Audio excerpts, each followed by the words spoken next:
everyone, and welcome to the last session of the Sustainable Fashion Forum. And thank you so much to all of you diehards here who are really, you deserve the round of applause for staying from 9 a.m. to 5. So now's the time to ask anything that is you're still wondering. What would you like to know for all of these amazing sustainable thinkers? Just raise your hand.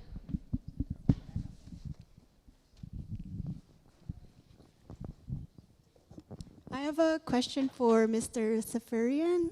Did I say it right? Sorry. So what are your measures in preventing bribery during audits, especially in Asia where it's very prevalent?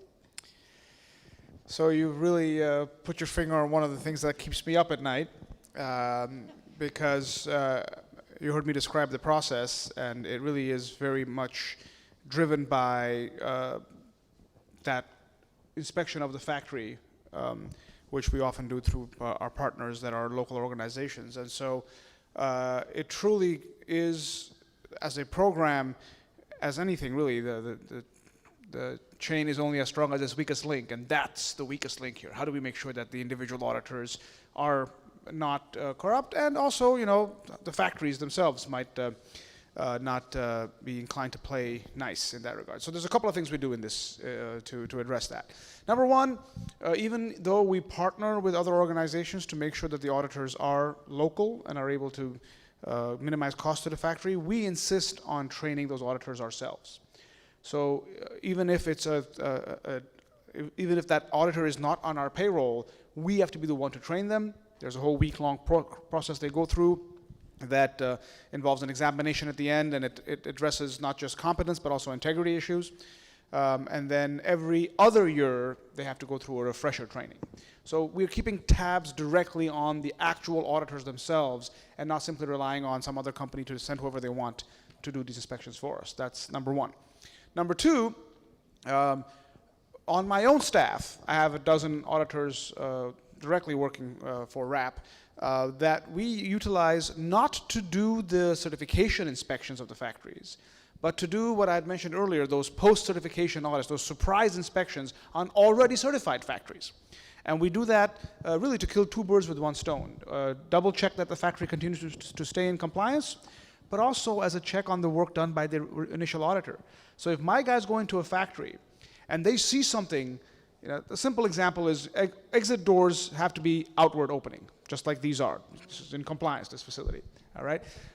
If the audit report came back to us saying that all exit doors were fine, and we go in and we find exit doors that are not outward opening, something's wrong here, right? The auditor either missed it or was prevailed upon to ignore a serious challenge. And so we use that as a means to address that. And then whenever we do find these issues, we deal with them very, very swiftly, because the auditors are never going to work for us again, and we're going to make sure that the audit firm knows about this.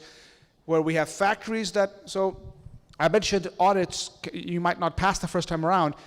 There's almost nothing that a factory can do bad that they can't be allowed to improve upon, right? I mean, there are some zero tolerance issues, right? If you're beating up your workers, if there are kids in there, we're done. There's no point carrying on the conversation. But most other things you can improve upon. But one thing that will get you permanently suspended from the RAP program is if you try to bribe our auditors. Because we can work with you to improve systems, we can work with you to make you safer, we can work with you to do all kinds of things, but if you think it's okay to try to play those kind of games, we can't fix that, right? So those are the things we do to make sure that they stay on the up and up and not drag us down with bribery allegations or concerns along those lines. So thank you for that question. Good question. One right here. I have a question for you as well. It's about outsourcing. So A little closer so the live stream I can can tell hear you. you. Trying to tell me. It's about outsourcing. So if you've got a factory that comes to you and asks to be audited, and you find that they're in compliance, I mean, are you also looking at the practice of outsourcing and the small workshops and buildings in Dhaka that are taking on work from these factories? And can you tell me about the situations for those workers and for home workers and all of the work that's being done outside of the larger factories? That's another great question, and we typically call that subcontracting, because the outsourcing model is the larger model we operate in. Every factory we go to is outsourced, in the sense that they're not making product for themselves. They're on order to somebody else. But many of them do end up parceling out little orders to factories underneath them, and that subcontracting can be indeed a very dangerous practice, because it often is done without the knowledge of the buyer. So for us, again, we specify very clearly that we're only inspecting that factory, and the certificate has the address on it, so you have to make sure that you have other systems in place to validate that your goods are coming from that factory and not somewhere else. We do require that the factories themselves cascade those principles that you saw up there onto their own suppliers, right? But the audit, the actual physical inspection, is only at that site. So if we find that they have subcontractors as part of that process, then we do not have a mandate to inspect those subcontractors. We do expect of them to maintain the standards there. But our job would be to tell the prospective buyer there, then look, your product is not being made in this factory, right? But it isn't always an easy thing for us to do, because we go in and a given factory generally is not going to have one client. It's going to have a dozen different clients. We go in and we see production that day for maybe 3 of those 12 clients, right? But if it's one of the other 9 that is being subcontracted somewhere else, we might not even see that. So you're, again, pointing to the other thing that keeps me up at night. So I guess the 2 toughest questions waited for the Ask the Experts session. How do you prevent an otherwise diligent brand that is placing goods in a factory that they're being careful to ensure is RAP certified, but then having some of that stuff actually being made somewhere else where the conditions were not ideal? And the only answer to that is, when you go in as a buyer and place an order in a factory, go in with your eyes open, right? You have to make sure that the factory can actually make your product in that facility. Because let me tell you something very, very flat out. I have yet to meet a factory owner who knows how to say no to an order. They don't exist. If they have their capacity is 20,000 units is my monthly capacity. You want to give me 30? I will say yes, and I will find a way to make those out of 10. So if you're the buyer, that's going into this factory, you know they're making 20,000, that's their capacity, you see their machines, and you place an order for 30, what do you think is going to happen? So be careful when you go in there is the... So if we know that the factory is... So one of our requirements is indeed cascading our principles down to their suppliers. So if we know that there's a violation, then we will withhold certification for that factory itself. What I'm confessing to you is it's not always easy to know that. That's a real challenge, and so we have to be very wary of that, and buyers have to go in wary of that too. Great questions. Okay, my question is pretty quick, and it's for you again. So you only audit people who come to you and ask you to audit them, correct? Say that again? You only audit people who come to you and ask you to audit them. Correct. We don't raid factories. They have to come to us. Okay. And then do you have like a list or a directory of all the people that you have certified? Absolutely. If you go to our website, www.rapcompliance.org, there's a map on there. You click on the map, pick any country, it will list all the factories in that country that are RAP certified. We do, to be full disclosure, since we talk about transparency, yes, factories are able to opt out of that if they don't want to be listed, but very, very few do. Okay. Almost every factory is happy to be listed because it's a good thing for them. Occasionally, if it's an owner and operator, they don't want to be, they're not looking for clients, they might decide they don't want to be listed, but almost every single factory is going to be on that, and it's on the website. Okay. And thank you to everybody else, even though I don't have a question for you guys as well. You're just being kind to me because I'm the only one here who's some diversity and in a tie and looking like I need some questions. I need your sympathy. I have a question for Tara. And it was also going to be pointed towards Hannah and Tara, since you both kind of touched on this topic. So say you are sharing, where you get your textiles, and it's all about like community in sharing these like environmentally conscious means of production, and then somebody undercuts you and uses them, or in some way steals what you designed organically. Have you come across that? How do you deal with it? Is it part of sharing in this like vision of sustainability? It's a good question. It's a great question. Yep, it could happen. That's just life.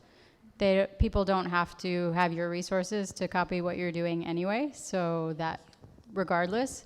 And if they're going to copy what you're doing, at least they're doing it, not the copying part, but the sourcing part, they're doing that ethically. So I think that's for the greater good of those factories. It's not really something that I worry about. I won't speak for Hannah, but I think that it's for the greater good of the factory and the sustainable fashion movement. And I think that innovation can come repeatedly, so it's just on to the next thing. I feel that way about design. I don't know, I haven't really developed anything proprietary within the textile space, but I have worked with fabric that is very limited, and it can be really frustrating if someone just decides to buy the whole lot and there's no more.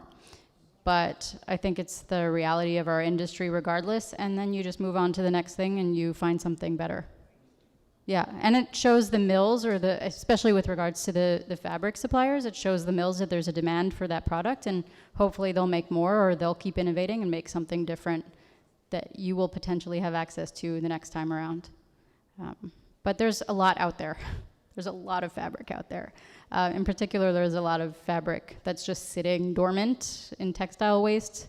I have a friend who sources dead stock fabric in China, and she goes every season, and she just kind of walks around this warehouse that has hundreds of thousands of yards of either canceled order fabric or leftover rolls, and it's not like a couple yards here and there like we have, at Fab Scrap in New York. It's a couple dozen rolls that maybe were canceled because the color was a little bit off from the color swatch or the Pantone code, or the print was a little bit misprinted, or the company went out of business and canceled all their orders. And there's so much fabric out there that is either dead stock and sustainable because of how it's made, or just leftover and potentially could be going to landfill. So we're not at a risk of losing materials right now or running out of anything. Hope that answers the question. Good question. Hi, my name's Ashley. Question is kind of also aligned around community, and Tara, what you said earlier about instead of one person doing 100%, 100 people doing a little bit. And this, I guess, could be for anybody on the stage. For someone who's just starting out in their first year, who has a little bit more limited bandwidth, and also where the community, I feel like the sustainable community is really growing, but it somewhat still feels very niche and hard to find who to reach out to. What would your top piece of advice be for someone just starting? It's hard for me to speak to the community in LA because I don't live here and I don't traffic. It seems like it's a lot more difficult to consolidate and gather, but I might be wrong about that. But I would point to two things that I've done, and I'm going to call out Cece, who's sitting on the floor in the corner there. Sorry, Cece. But who now lives in LA, because all of my friends have moved here. But two things that we did when I was starting out as a brand was have groups of primarily women entrepreneurs get together. One we called Breakfast Club, and it was just a group of female entrepreneurs who had small fashion brands, and we would get together and talk about our issues and have breakfast, obviously. I did another one that was more wine and drink related, so whatever you prefer. But those have been so integral to my growth as a designer and an entrepreneur because, one, you just hear other people with the same struggle, and it's surprising how important and impactful that can be. But also you're sharing resources and you're sharing suppliers. That wasn't really what it was about. It was more about strategizing and just sharing your struggle, your day-to-day. and continuing to push each other forward. So if one person would find out about one resource, and it wasn't even about materials, it was also about system solutions and digital platforms and things like that. That was, if I can share anything, I would say get a group together and start putting a call out. I just actually heard about a website, an app called Quilt. I think the website is called We Are Quilt or something like that. I loved it because it was all about textiles, but it's not. It was a woman who used to run a matchmaking service for dating and decided she wanted to do something a little bit better with her life, and so she now, I'm sorry to all the men in the room, this is all female focused, which most of the sustainable design community usually is, so kudos to the few guys who are here, including you. But so Quilt is basically a networking service for women to gather in people's homes and talk about whatever issue you want to talk about. So if you don't have a community, that might be a good place to start. Yep. What's wrong with running a matchmaking service?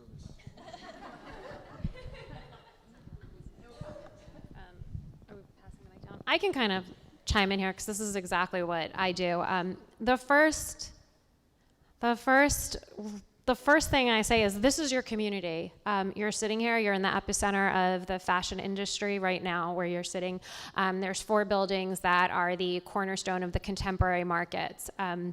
I say show up, show up, show up. 5 times a year there's Los Angeles Market. Make sure you're at every one. This building in particular as well as the others. There's a lot of different events taking place. Show up, network, make your presence known, but make sure when you registered here as well as you registered with the building or go on their websites later, go on all 4 of these buildings, make sure you're in the know of everyone's newsletter. Get everybody's information in your inbox. Start there, show up, keep getting more information. You want to build your tribe? Show up. It's here 5 times a year, and then there's the textile show that takes place here. This particular building is putting on events continuously. Show up, show up, show up. This is like one of the greatest platforms for you to sort of like start to spin that wheel of networking, building your people, building your tribe. And then every day you pick up a few more people, add them to your list, and keep funneling out your artwork and your design, and stay in touch, stay in touch, stay in touch. But definitely build your tribe. It's here, and there's what's the number? $40 billion industry on the West Coast in the business of fashion. I don't know the sustainability number, but it's here, and show up and get into it, and you'll find it. And ask questions. We live, eat, and breathe this, those of us that work in this realm, and want to share information. So thank you. So just ask. And then I agree. Get up, wake up, show up, don't give up. Yeah. Hello. My question's kind of for anyone on the stage, actually. My company is currently pursuing right now the GRS certificate, and I wanted to know if any of you have some insight about GRS. I know I've heard it pop up between the AM and the PM session today. Some people have mentioned the GRS, and I just wanted to know if you thought that it was very helpful to put out there. We are a wholesaler primarily, so we wanted to see if that was something that you thought was definitely helpful going out there and hitting the market in the wholesale with GRS.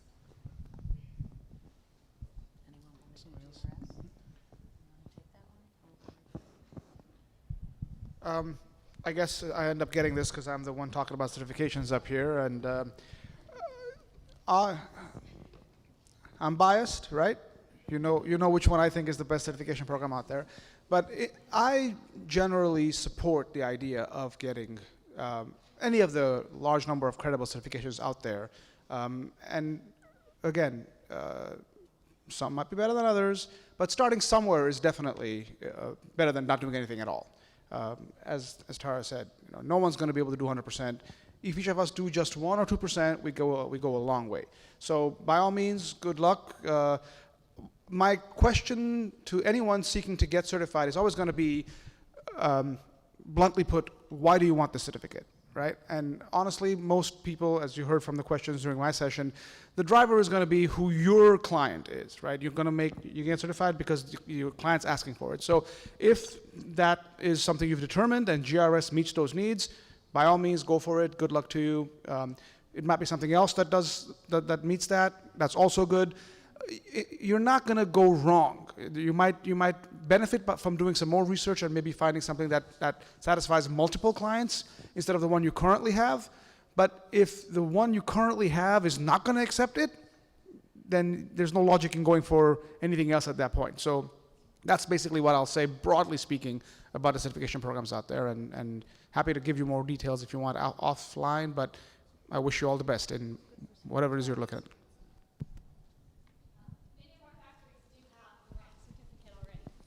Excellent. That'll make getting GRS a lot easier, by the way, because you already have systems in place for that kind of stuff. Hi. I guess I have more of a personal advice question.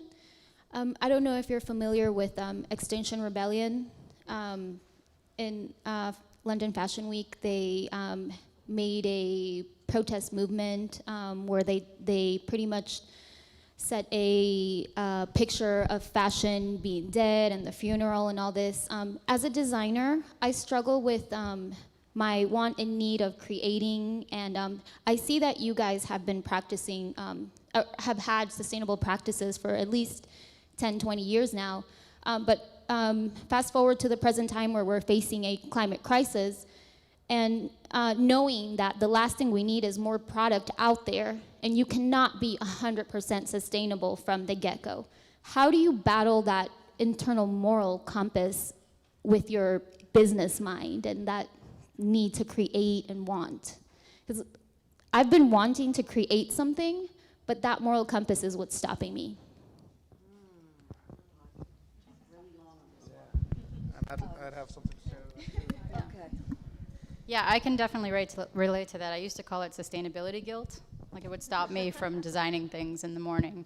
When I got up, I totally understand. There's, just side note, there's a great debate about that particular issue on I think it's on the Fashion Revolution website, or you can get to it from there. So it's a debate between Ursula de Castro and the founder of Extinction Rebellion, and someone in PR, and then a designer who actually did show at Fashion Week, but who used it as a showcase to talk about sustainability and waste. And it was an actual debate, which I really like, rather than just people talking to a subject. And they didn't all agree, and that's important too, to see all sides of the issue. I think, though, that we're not going to all wake up tomorrow and stop consuming. It's just not the reality of the world, even if every brand somehow magically stopped producing. And that also is not a great solution, because of the 1 in 6 people who work in the fashion industry and need jobs, need well-paying jobs, but that's another issue, and we should be pushing for that. So I think if you are compelled to create something, you have to do it with that moral compass. So the fact that you have a moral compass is already a good start. It's better than a lot of people. And you have to know what you're doing and ask yourself, is this something that is adding value to the lives of everybody who are impacted and touched by that product, including yourself and all the people in your supply chain, but also the person who's going to enjoy it. Because I think ultimately, we're talking about design and beautifying people's lives. And sometimes in the sustainability conversation, we forget that design has the ability to make people happy. And that's really important to think about. Yeah. And so there's a lot of climate anxiety right now. And I think of Paul Hawken when he says it's not game over, it's game on. So you can't give up. Those are his words. It's a really important time to realize that, you weren't born at the wrong time, you were born at the right time, and you're here to solve this problem, and you can do it. So, yes, you need to design with all the principles of low impact and detoxification and zero waste and energy efficiency and longevity. But, innovation comes from desperation. So it can be done, And we do need to buy clothing. It is a raising population globally, so we are going to continue to buy clothes. So how to do that responsibly with less of an impact is the challenge. So I agree that, we can only go forward and try and do that with a low impact. And that's our mission here at the Sustainable Fashion Forum, is we do need more clothes. So here it is. Who's doing it great? Let them share their work, as well as all of these solutions to lower the impact. In Drawdown, again, with Paul Hawken, he has Paul Hawken and his team, 100 solutions to drawing all the CO2 out of the atmosphere. Solution number 32 is transportation, which is why Kathleen was invited here. If we can lower the impacts of transportation, we are way on our way. And then making labels and tags out of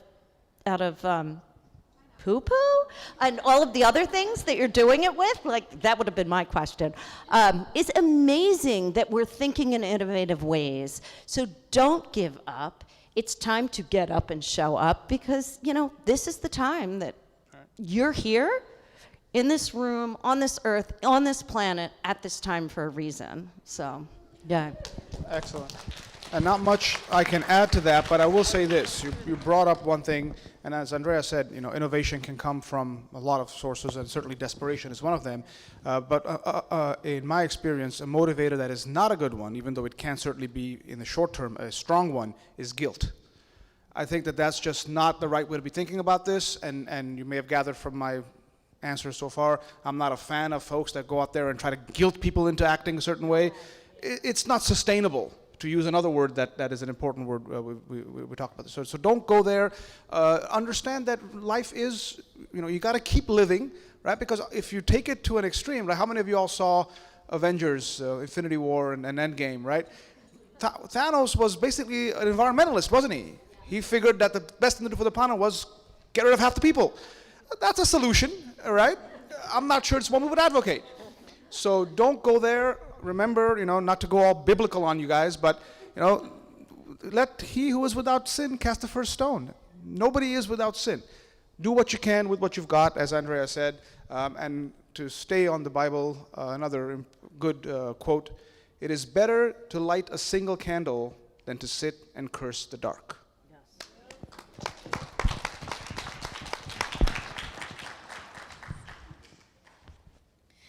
I have a question for Charming. You guys use a lot of innovative materials, and I'm wondering, do you guys have, what kind of minimums do you have, and do you work with startups as well as large-scale companies? And yeah, we do. We have a minimum, I'm sorry, excuse my voice. We have a 5,000 piece minimum, and really it's just because the machines that we use to produce the tags and labels, they're very large scale machines, so you can set it up, hit start, stop, and it might have already produced like 1,000 pieces. So there is minimums that come along with that, and our standard minimum is 5,000 pieces per item. But part of that really is to also reduce waste, because we don't want all of that waste. If you only want 100 pieces, we still have produced 1,000 pieces in that couple of seconds. So we always want to make sure that we're utilizing all of that waste as well. And another question I have is for Wrap. Do all of your principles weigh equally when it comes to auditing? And also, do you see a future in which something like Wrap or Wrap itself would become mandatory for all manufacturers? Great question. The answer to the first question is, in theory, yes, they all weigh equally. But the reality is that certain principles represent things that you can allow some give on, whereas others don't. And people talked about hours of work, for example, right? As a general matter, I will lose less sleep when I encounter a factory where the workers work 1 hour more a week than the law allows, than I would a factory that works only the number of hours the law allows, but doesn't pay the workers the right wage. Right? So as a general matter, every one of these has to be met. So in that sense, they're all equal. Each line has to be crossed before you can check everything and say you're certified. But some have more weight in terms of we might be more willing to say a factory with the former type of problem can be worked with and can be given more time to get to the level than the latter, which would be a zero tolerance. You have to fix that. There's no continuing. So that's the answer to your question in a broader, winding fashion. As for the second part of the question, the reality today is that we are seeing more and more legislative movement on these issues. Laws coming in, led by the great state we're in right now, tends to be progressive in these regards, with SB 657, the Transparency in Supply Chains Act of California from now, 9 years ago. No, 8 years ago. Anyway, so there are laws coming in, and so there is a possibility that something like RAP might become legally mandated, but this is going to sound strange, but here I'm about to say it. I don't want that to happen. I don't want the answer to be legislatively driven, and there's a very simple reason for that. And this is from a lawyer, so this is really, we're in the twilight zone here, a lawyer who doesn't want laws. The problem with any legislative solution is that no matter how well-intentioned, however well-researched, however well-planned a law is when it is written, it cannot possibly countenance every future scenario that may or may not apply for the law that it's trying to impact. So that leads to two problems, right? The possibility either that you're going to now, in a badly crafted law, capture situations that were never meant to be covered by the law, right? Which is demonstrated, by the way, by the Dodd-Frank Act, which was targeted at cell phone companies using these conflict minerals in electronics, but ended up ensnaring the apparel industry because we also use tin, tantalum, and gold in minute quantities for things like buttons and trim. It was never meant to be covered there. So the law might be too broadly written, capturing situations that were meant to be captured, were not meant to be captured, but end up falling into the bucket. Or the other way around, it's not written broadly enough, and things that you wanted covered in the future can't quite fit in because the law did not think about them at the time, right? That's one problem with laws. The other problem with laws is, once you have a law, you have to enforce it, right? Which means you must have the money and the resources to spend on catching the bad guys, bringing them to justice, proving that they're violating the law, all of which costs money, right? So laws are resource-intensive and imperfect solutions, whereas business incentives, if you manage to go down that route, you don't have to worry about crafting them broadly or narrowly because they're business-driven. And the best part is you don't have to worry about enforcing them because people will do it because they want to, not because they have to. So the solution for this space, for any space in my opinion, is better when it is business incentive driven, because then it does a better job of addressing the problems and there's no need for enforcement money being spent than legislatively driven. So I don't want RAP to be mandated by law. I want it to be people doing it because they think it's a good idea, it's a good business proposition. That's a more sustainable solution. Nice. So we're close to the end of this panel, so I'd love to end this panel like we did our morning Ask the Experts, which is if we can go down the row in either direction with one tangible, practical action that all of our amazing attendees, and thank you so much for all of your thinking and questions that were so deep today, but one tangible, practical action that they could come back to take back with them to their showroom, their office, their studio, their home, and put into place and start implementing. Who wants to start? Which end? Oh my God, I'm running out. Start with somebody else. You want to start? I already gave you all a lot of homework, so a little bit more. I think one thing that hopefully applies to a lot of people here might be those end consumer offsets. I forget if it's FedEx or UPS. One of them makes it really, really easy to offset if you're using kind of a parcel level provider there. If not, I'm always happy to introduce you to Carbon Fund to think through that. But it's minimal cost. You can offset that end consumer and also bring in storytelling to give light to them. So as a consumer, you're also thinking about how your goods get there and the impact that transportation can have. I guess I would just leave you with everybody's taking a step. So just take a step. Baby steps, big steps, any kind of step. It's not going to be a perfect solution always, but just take the step. I think one of the things that I would suggest is a lot of the times people start with the fabrics and things like that, but when you're ready to include the labels and the packaging into your sustainable initiative, we're here to help you find those options. Start measuring, and you spoke about that earlier too, but it's not hard to really look at your supply chain and measure the distance in miles from your factory to the seaport or the airport, from that port to your port of entry, after you get through customs, to your DC or warehouse or your house. Start measuring those impacts, assessing them, reducing and offsetting, which is what a climate action plan is. But make a plan, and it's easy. You can Google it, carbonfund.org, which Kathleen turned Fashiondex onto and helped us offset this today. But you can just start measuring. It sounds overwhelming, and it's easy. Well, so I have the top 10 commandments of sales, and start the top 10 commandments of sales to knock your sales out of the park Tuesday at 11:30 a.m. Sign up online, only because she just told me to start marketing. But you can sign up for my How to Knock Your Sales Out of the Park session on Tuesday. Anyway, okay, so part of the top 10 commandments of sales. I feel like this was said, but I have a different word for it, so if you want a different one, I can give you that. But I just say P equals B. Perfection is broke. So just, show up and get going and put your message out there. And I also say screw no. Like, be serious with your message, and if somebody gives you pushback, be firm about it and keep perfection is broke. Just do your thing and keep pushing, keep being true to yourself and pushing for what you believe in, and you will ultimately, your voice will be heard, and just keep pushing forward. I'll take this. I will echo something that the experts on the AM panel said, Lucine and Rachel in particular. It's a very simple thing, but it's amazing how many people still don't do it. Visit your factories.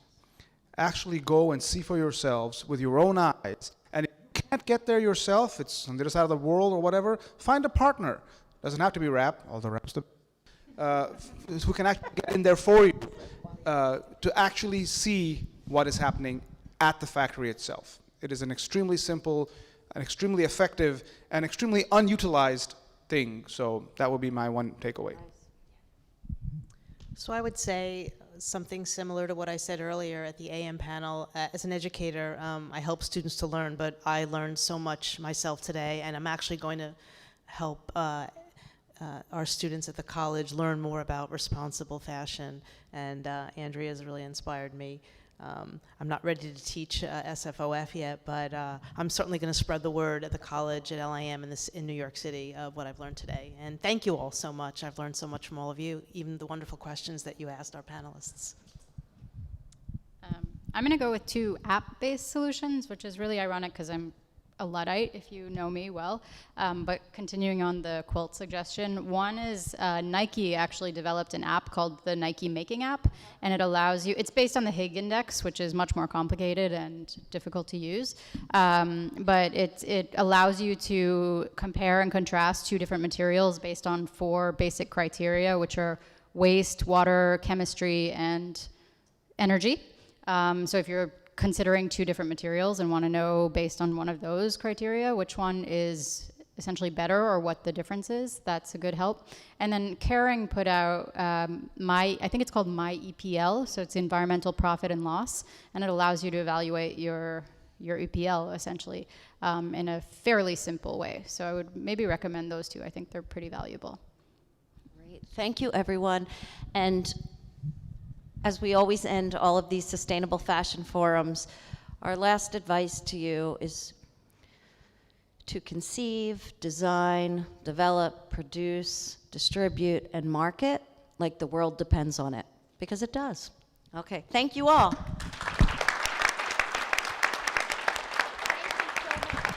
And see you in 2020.